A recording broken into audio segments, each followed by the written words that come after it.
الحمد لله رب العالمين والصلاة والسلام على رسول الله صلى الله عليه وسلم اللهم إني تبت إليك وإني من المسلمين علماء جزاهم الله خير ayaa caddeeyeen waxa meeshaan ka dhacay sharci ahaan waxa ay yihiin taas ay dowladdu ku waafaqsan tahay culimada muslimiinta ee Soomaaliya joogo waxay ijmaac ku yihiin waxa meeshaan laga sameeyay habeen dhaweyd ama wadanka guud ahaanba laga sameeynayo oo nimankan ay sameynayaan inaanay diin shughul ku lahayn waana mas'ala ijmaaca culimada caawa waa kuwan mowqifkooda cadeeyay hadda ka horna mowqifkooda way cadeeyeen kulan intaa ka ballaaranna way niyeysan yihiin inay isugu yimaadaan oo ay mowqifkooda ku cadeyn doonaan waxaa insha allahu tacaala gacmaha isqabsan doona culimada iyo dowladda iyo shacabka maalinkaasna waxaan rajayn doonaa inaanay helin kuwanu meel dulduleela ay wada ka soo galaan ba aanay helin insha allahu tacaala marka hore say culimada u tacsiyeeyeen ummadeena waan u tacsiyeynaynaa qof kasta ay wax gaareen dadka dhintay ilaahay waa iska shuhada ilaahay jannadiisa ha geliyo kuwa dhaawacan ilaahay ha noo caafiyo kuwa la argagixiyeyna ilaahay ha dejiyo hantida burburtayna ilaahay bedelkeeda aana wada siiyo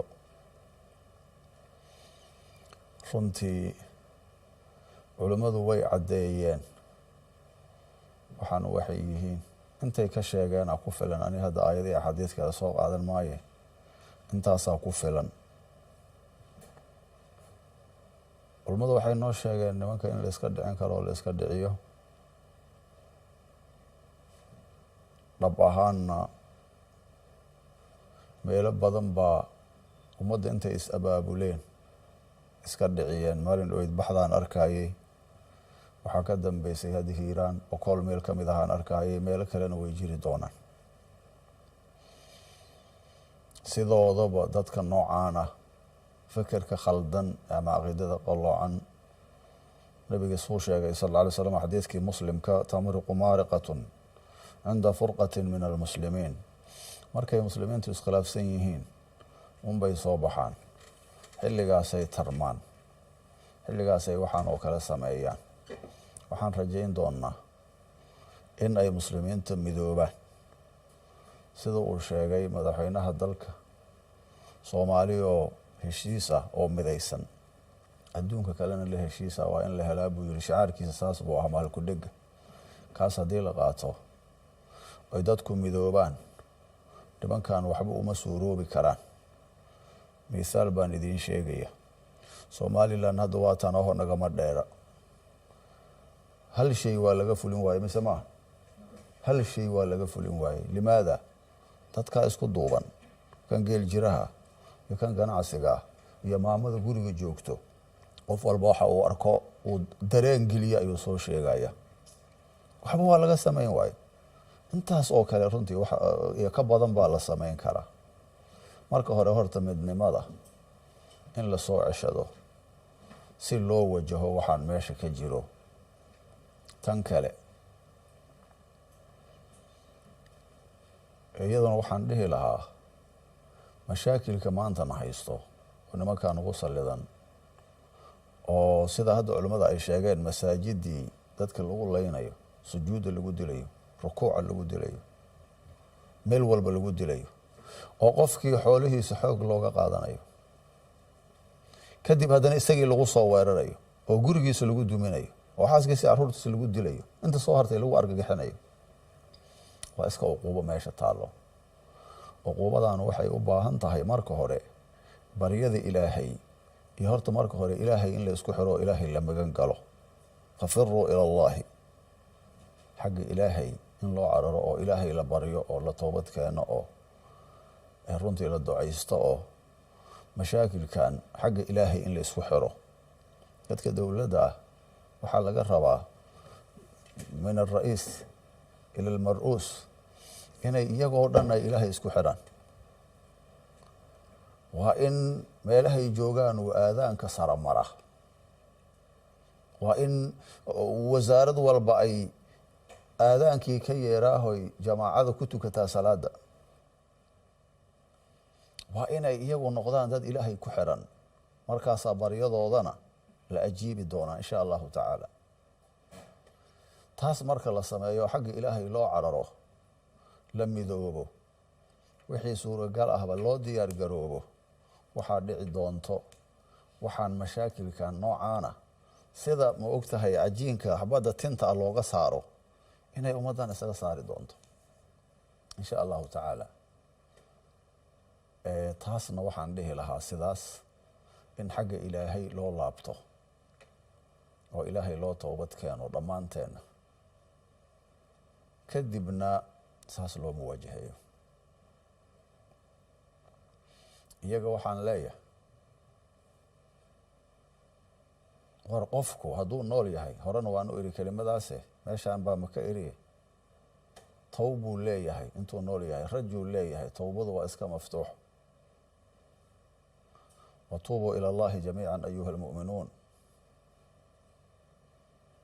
ilaahay haddii qofku u toobad keeno inuu ka aqbalaa la rajaynaya, laakiin qofka aakhir laxda min xayaatihi, daqiiqadii ugu dambeysay, hadduu 100 nafood 200 uu sahaydo uu sii qaato, wax towbo ahoo ka horeeyana aanay jirin, xaaladiisu ma sahlana.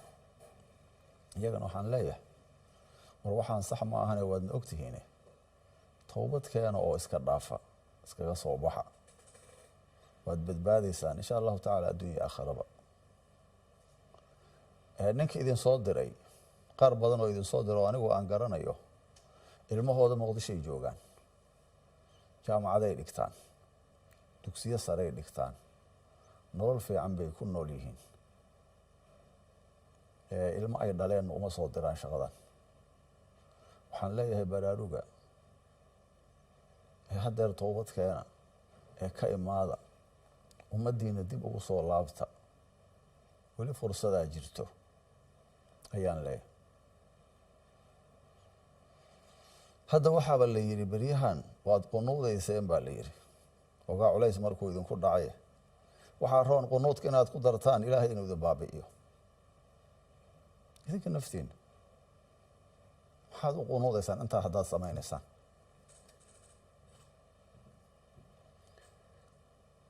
waxaan dhihi lahaa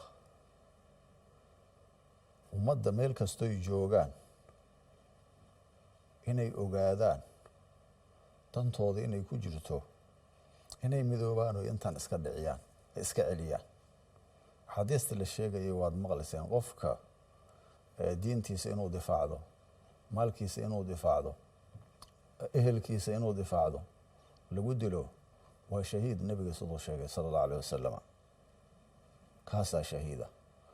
bal ilaahay baan idinku dhaariyey, qofka habeen oy dadkan meesha ku laynayay ee isagoo ummaddan difaacaya oo salaaddii iyagoo tukadeen la laayay, miyaa shahiida? mise kan isaga ku soo duulay oo laga celinayay baa shahiida? wa cinda allahi tajtamicu alkhusuumu. waadna ogaan doontaan midka shahiidka.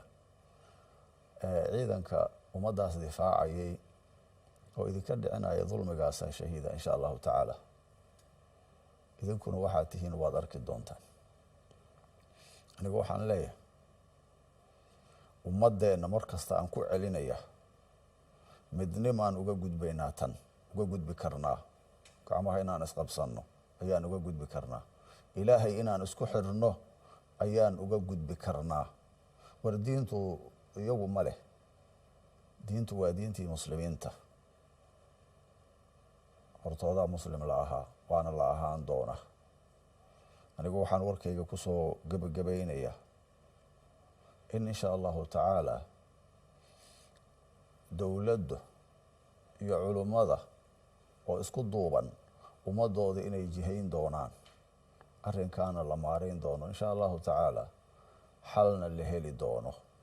culummada meel kastoy joogaan waxaan rabnaa inay dowladda garab istaagaan, say haddaba culamada muqdisho joogta ay u garab istaageen gobolada iyo dal iyo dibadba meel ay joogaan si mashaakilkan uu u soo yaraado amaba uu u dhammaado.